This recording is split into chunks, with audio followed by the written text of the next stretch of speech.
Muito bom dia a todos. Estamos aqui na presença do senador Cristóvão Buarque, que gentilmente nos recebeu no seu gabinete. Senador, é uma honra estar aqui com o senhor. Muito obrigado por nos conceder essa entrevista. E com relação à pauta, senador, tem algum assunto específico que o senhor não queira tratar? Ou nós podemos falar abertamente sobre qualquer assunto? Tem que falar de tudo. Tem que falar de tudo. Tá certo. Até então. Pode ser, às vezes eu vejo umas entrevistas aí entrando, comigo nunca houve, entrando em coisa muito pessoal. Aí o cara tem o direito de dizer isso, eu não quero entrar. Claro. Mas o jornalista tem todo o direito de perguntar.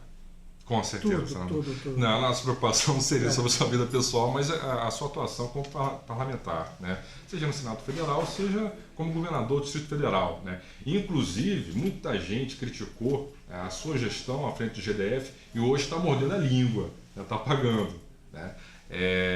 Nós estamos passando por um período muito difícil, muito complicado, né? Foram 4 anos de gestão, leitura, obviamente, minha, gestão Melo Queiroz, que não foi uma gestão exitosa, na minha opinião, sobretudo na área da saúde. Ele, enquanto médico, se propôs, disse que ia cair de frente, que assumia a frente da pasta da saúde, que ia ser o secretário de Estado de Saúde, enfim. Os problemas acabaram por se avolumar, por crescer. Os 2 primeiros anos também da gestão atual do governador Rodrigo Hollenberg, parece que os problemas nessa área também têm se avolumado, né? E tem muita gente com saudade do seu governo hoje, né? E falando sobre o seu governo, eu queria que o senhor pudesse nos esclarecer, nos falar, na sua opinião, quais foram os principais erros e acertos da sua gestão enquanto governador. Primeiro eu quero dizer que isso do lembrar do governo 20 anos depois é uma coisa boa.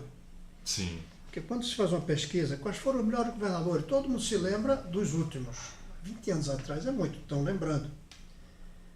A crítica que eu vejo não é, por exemplo, o lado ético. Foi um governo 4 anos sem uma crítica ética, sem um escândalo. Aliás, teve uma vez que a gente pagou alimentação para pessoas sem terra que estavam aqui. E mesmo assim, veja, absolutamente justo, correto. Mesmo assim, nós reconhecemos que houve um erro técnico. E pagamos, não eu. Os secretários todos, nós fizemos uma cota e pagamos aquilo que o governo gastou e que tinha que gastar mesmo, aqui para nós. Porque não ia deixar esse pessoal com fome por aí. Então foi, do ponto de vista ético, foi total. Do ponto de vista social, ninguém tem dúvida. Saíram daqui algumas ideias que hoje estão no país inteiro, como a Bolsa Escola, que virou Bolsa Família e está no mundo. O saúde, nós criamos o Saúde em Casa, que se tivesse em vigor aqui, os hospitais tinham leitos vazios.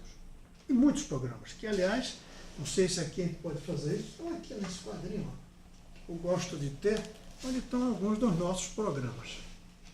Tá aí. Telematrícula, saneamento básico, faixa de pedestre, o projeto Orla também, que está sendo ressuscitado agora pelo Rodrigo. Um dia desse, uma diplomata brasileira que está na Arábia Saudita me disse: fiquei satisfeito de saber que a telematrícula foi uma criação sua, que daqui da Arábia Saudita eu consegui matricular meus filhos, porque estou voltando para o Brasil. Ah, foi? Foi. Lá da Arábia Saudita, pelo telefone, conseguiu fazer a matrícula. Eu aí disse para ela: obrigado por reconhecer que eu criei isso, mas parabéns também para o governador atual que mantém. Que manteve, né? Pelo menos todos os outros. Pois bem, o que eu vejo muito de crítica é que não foi um bom gestor do ponto de vista, aí eu vou olhar, não fiz viadutos, realmente não fiz, até porque eu acho que a solução para o Brasil é o transporte público de qualidade. E aí eu coloquei o metrô para funcionar. Quando eu entrei no governo, em janeiro, a obra do metrô estava parada desde outubro. No Roriz, na hora que perdeu a eleição, não ele, para o candidato dele, parou a obra. Eu retomei e deixei funcionando. Cometi um erro, sabe qual foi? Deixar funcionando gratuitamente. Porque aí ficou a ideia de que não estava pronto, que era experiência. Mas já estava pronto. Só que a gente deixou considerar como experiência e não cobramos. Até o último dia do governo. Claro, deixamos funcionando até uma estação antes da rodoviária. A estação da rodoviária eu não terminei, mas botei para funcionar. Foi duro fazer aquilo funcionar. E não tem uma suspeita de erro, de superfaturamento. Ao contrário, eu consegui jogar para baixo. Mas, de fato, eu não fui o governador de fazer hospitais, mas consegui que tivesse leito sobrando. É isso que a gente quer. A gente quer mais hospitais ou mais leitos. Eu consegui leitos com os mesmos hospitais. Como? Com uma gestão formidável do saúde em casa. Em vez de as pessoas virem para o hospital, eram atendidas em casa. Como até hoje eu encontro gente por aí, sobretudo quando eu vou à rodoviária, que diz, no seu tempo o médico ia na minha casa. Então, gestão tem que sair desse negócio de que é construção. O que vale como gestão é resultados. E isso meu governo conseguiu. Mas o povo não se acostumou ainda a ver como resultado o que não tiver uma placa com o nome do governador. E aí há obras. Por exemplo, hospitais, UPAs. Tudo isso é necessário. Mas não é isso que resolve o problema de saúde. Viaduto é necessário porque tem engarrafamento. Mas não é essa a solução. Por mais viaduto que fizer, mais vai ter que fazer. A solução é um sistema de transporte público tão bom que as pessoas usem menos carros. Não precisa sair a faixa do pedestre exigiu uma gestão imensa. A gestão de mudar a mentalidade das pessoas. A cultura das pessoas. Foi uma estratégia educacional. Então eu fico contente que as pessoas hoje lembrem, comparando com os outros governos, mas eu gostaria que lembrassem comparando com o que nós conseguimos fazer. Foi muito. Foi Sim. muito. Mas numa outra visão, pelos resultados, não pelos meios. Pelos leitos livres, não pelos prédios novos de hospitais. Por conseguir que as pessoas não precisem ir ao hospital. Isso é que é o grande objetivo de um governador preocupado com a saúde. Fazer com que as pessoas nem precisem ir ao hospital, sejam tratadas antes de precisarem ir para o hospital. Mas sua pergunta foi quais foram os grandes erros e acertos. E os grandes acertos. Eu vou começar pelos erros. Pois não. Até porque no dia seguinte à eleição do Rodrigo Hollenberg, eu fui ao gabinete dele no Senado, quando ele veio aqui logo depois, e dei para ele um papel onde tinha meus 10 erros. Tinha também um 11º que eu não escrevi, e parece que ele divulgou esse 11º e não levou em conta os 10. Eu não vou lembrar de 10, mas, por exemplo, eu errei ao nomear primeiro os secretários e não os administradores. Aí nós pegamos os melhores quadros, colocamos na secretaria e colocamos na administração os quadros que não são os mais importantes, politicamente, tecnicamente. Eu acho que é um erro. O fundamental da gestão no Distrito Federal é a administração das cidades. Esse foi um erro. Outro erro no primeiro ano foi não ter cuidado com mais rigor das contas. Eu fui um governador muito austero, até pela minha vida pessoal. Mas no primeiro ano nós demos mais aumentos do que era possível. Isso é verdade. Tanto que no final a gente chegou com muita dificuldade financeiramente. A partir daí não, aí a gente equilibrou. Eu deixei as contas absolutamente equilibradas. Eu não deixei nenhum salário aumentado no ano seguinte da minha saída. O Rori chegou lá e pôde administrar tudo bem. Não é o caso do Rodrigo. O Rodrigo chegou pegando um tremendo de um abacaxi. Isso é verdade. Esse ponto o Rodrigo tem razão. Eu acho que ele não tem razão por não estar fazendo mais coisas. Mas ele tem razão quando diz que pegou as finanças destroçadas. Eu deixei arrumadinhas. Mas no primeiro ano, nós ainda fomos muito influenciados pelas corporações, pela visão que o meu partido, de então o PT, tinha de atender tudo que os sindicatos queriam. Eu acho que, por exemplo, foi um erro ter, logo nos primeiros meses, dado um aumento de 66% no salário dos professores. Parece estranho dizer isso, né? Mas sabe por quê? Porque isso amarrou o governo. E segundo, foi um aumento que eu dei sem ouvir o sindicato. Aí o sindicato não comemorou, não tinha o que mostrar, foi o governador que deu. O sindicato não ficou contente. Eles queriam ter feito uma greve antes e eu dar o aumento depois da greve, que era uma conquista do sindicato. Eu dei antes. Tinha que ter sido um pouco mais político nisso. e terminou comprometendo. Além disso, eu lembro que eu contratei 5.500 professores. Naquela época era gente, muita gente. E muitos me diziam, nunca tive aumento, nunca tive aumento. Eu não entendia como é que um professor dizia que não tinha tido aumento, se tinha tido um aumento grande. Aí eu descobri, ele não teve aumento, porque quando ele foi contratado, já foi com um novo salário. Com o salário do aumento que o senhor tinha concedido. Do aumento que tinha concedido. Então ficou escondido, não consegui passar. E aí vem aquela greve fatídica, que eu acho que foi a grande causa, talvez, da minha derrota, a greve dos professores. Aí eu cometi um erro, é que eu criei um setor para cuidar das relações com os sindicatos e trouxe para dirigir isto um líder sindical, uma figura excelente, mas um líder do sindicato dos professores. Aí ele trouxe para dentro do governo a briga interna dos sindicatos. Toda vez que ele sentava com o sindicato, ele pensava, isso vai ajudar ou não o meu grupo dentro do sindicato? Eu acho que se tivesse sido uma outra pessoa de fora, aquela greve talvez nem tivesse acontecido. Ou então não. Ou não tão longa. Tão longa. Agora, o tamanho dela eu expliquei desde o primeiro dia. Uma frase que eu gosto de repetir. Um governador que se preocupa com a educação não precisa de greve para dar aumento quando tem dinheiro. E nem adianta greve para ter aumento quando não tiver dinheiro. Isso eu disse desde o primeiro dia. E não tinha dinheiro. Se tivesse dado aquele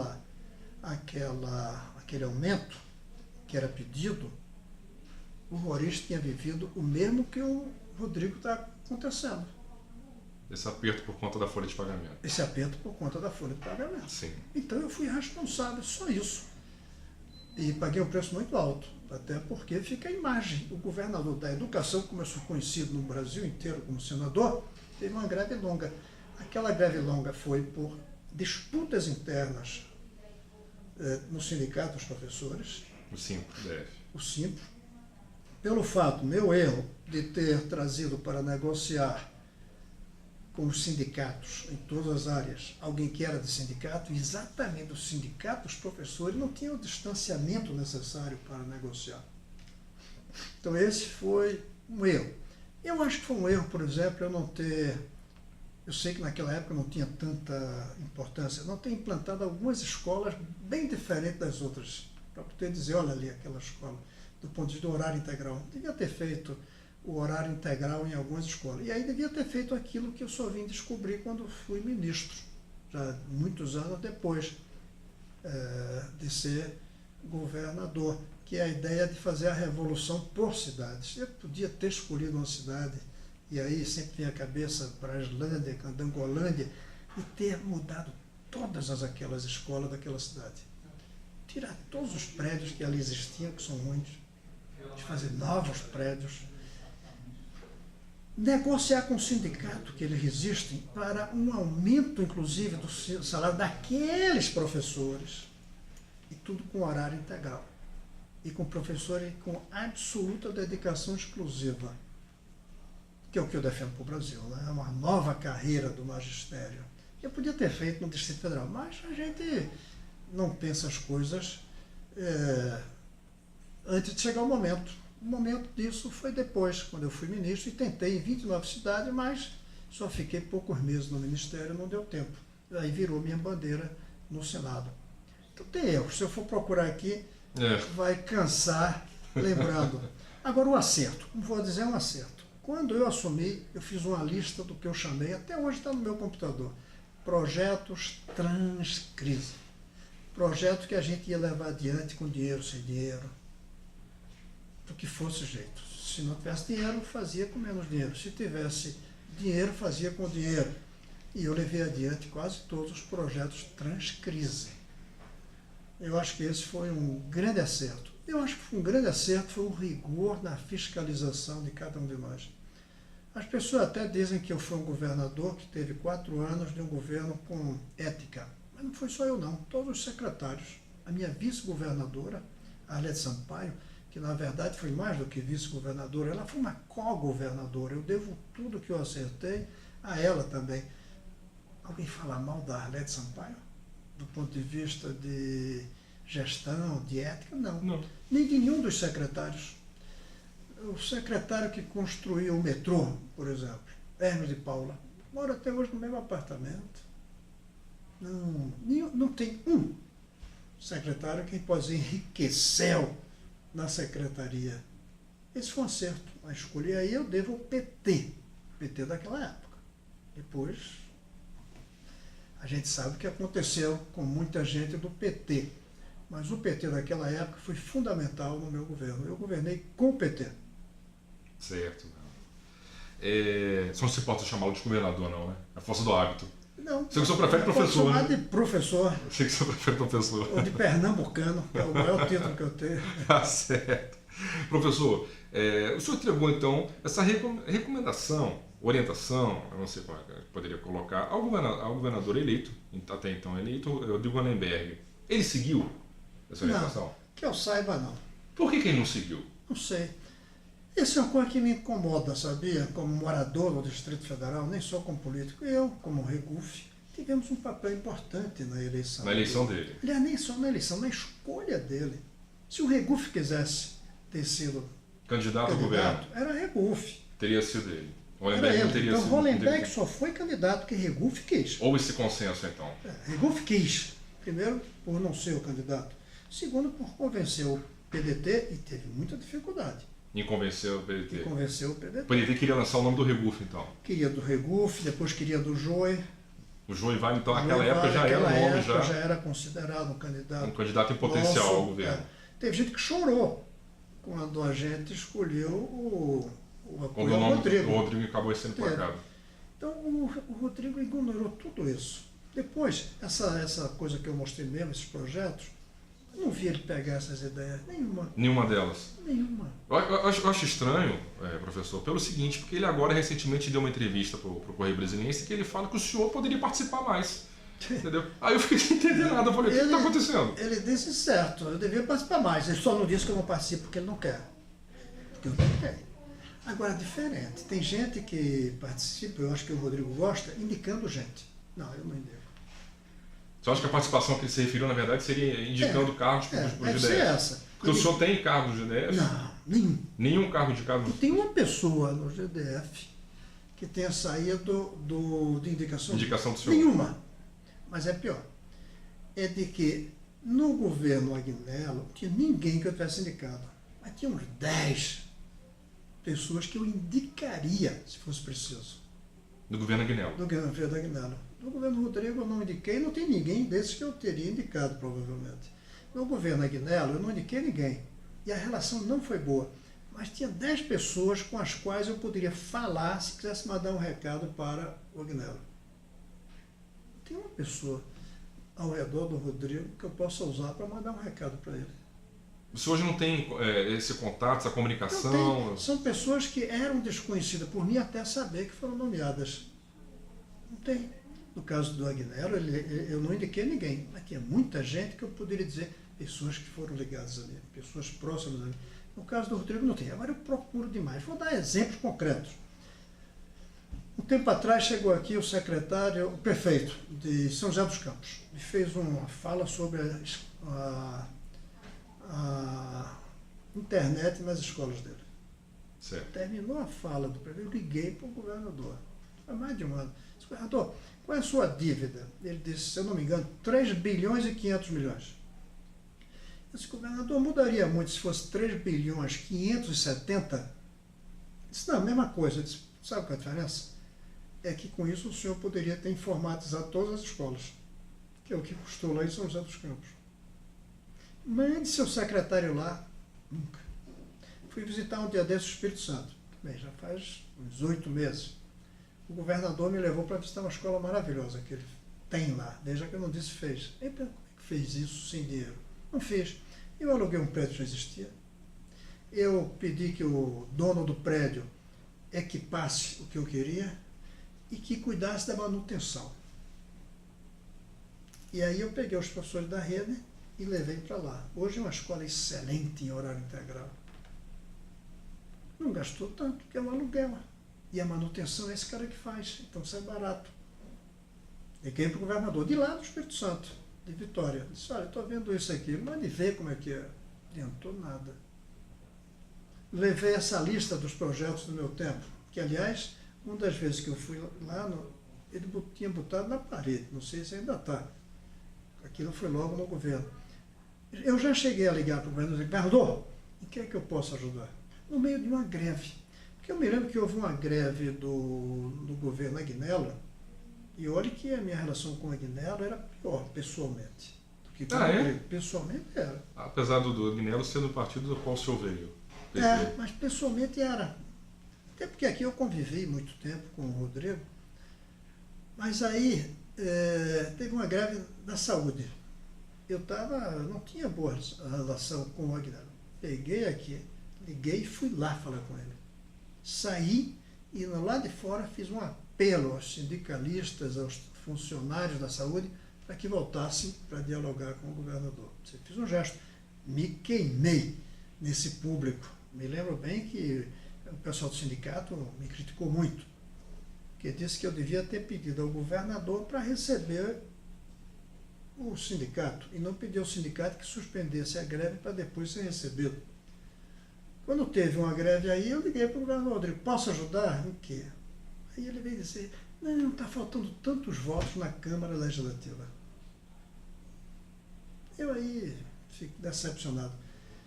Não é à toa que na entrevista... Agora, para votos para a eleição da... Não. Aí a gente nem conversou sobre isso. Sobre esse assunto nem foi... Isso foi durante uma greve. Durante uma greve lá atrás. Durante uma greve lá atrás. Em vez dele falar do que eu podia fazer para resolver a greve, é o que eu podia fazer para aumentar a bancada a favor dele. E eu não me meto. Eu respeito meus deputados. Então, ele não entendeu o que é que quer dizer ajuda. A ajuda do Regufe é o Regufe fazer um discurso apoiando coisas do governador. Vou dar uma coisa que é muito polêmica e que eu sou a favor de que a gente analise como implantar. Eu sou a favor de tudo tem que servir ao público. Às vezes é na mão do Estado, do GTF, às vezes é na mão do setor privado, em cooperação. Eu acredito muito na cooperação público-privada. O governador chama de OS. Eu não vou chamar de OS porque pode dar margem a coisas muito específicas. Mas, por exemplo, eu tenho aqui Regufe, e eu falo por mim, toparia apoiar o governador nessa tentativa dele da cooperação público-privada na saúde, até na educação. Isso é polêmico, isso tira voto de quem quer apoio do sindicato. Mas só estaria disposto... Claro que estou, já disse a esse desgaste político, ainda que seja uma medida tida como impopular, para poder auxiliar o governo do Distrito Federal. Não necessariamente por meio de uma OS, pode ser por meio de um outro... Alguma forma de público-privado. Eu acredito que o futuro não é no Estado. E não é possível o privado resolver os problemas do povo. É uma cooperação dos dois. Seria uma parceria público-privada. É uma parceria público-privada. Alguns chamam OS, outros chamam CIP. Eu acho que a gente pode até inventar outro nome. Eu tenho chamado isso de publicização. Não acredito na privatização para resolver os problemas do povo. Mas não acredito também na estatização para resolver os problemas do povo. Eu acredito na publicização. Seria o meio caminho, então? Eu não sei se é meio caminho, não. É o caminho final de servir ao povo. Isso é que eu quero, servir ao povo. Nem o Estado, nem o privado. Como é que eu faço melhor? Às vezes, é você deixar para o privado. Eu acho, por exemplo, uma fábrica de sapato é melhor que o setor privado inteiramente. A segurança, eu acho que tem que ser na mão do Estado. Um hospital pode ser uma parceria público-privada. Ele chamou essa. Eu fico sem saber exatamente todos os detalhes do que quer dizer isso. Por isso eu não vou sair daqui apoiando. Mas aceitaria sentar com ele para ver como seria a SOS para servir o povo. Nunca chamou.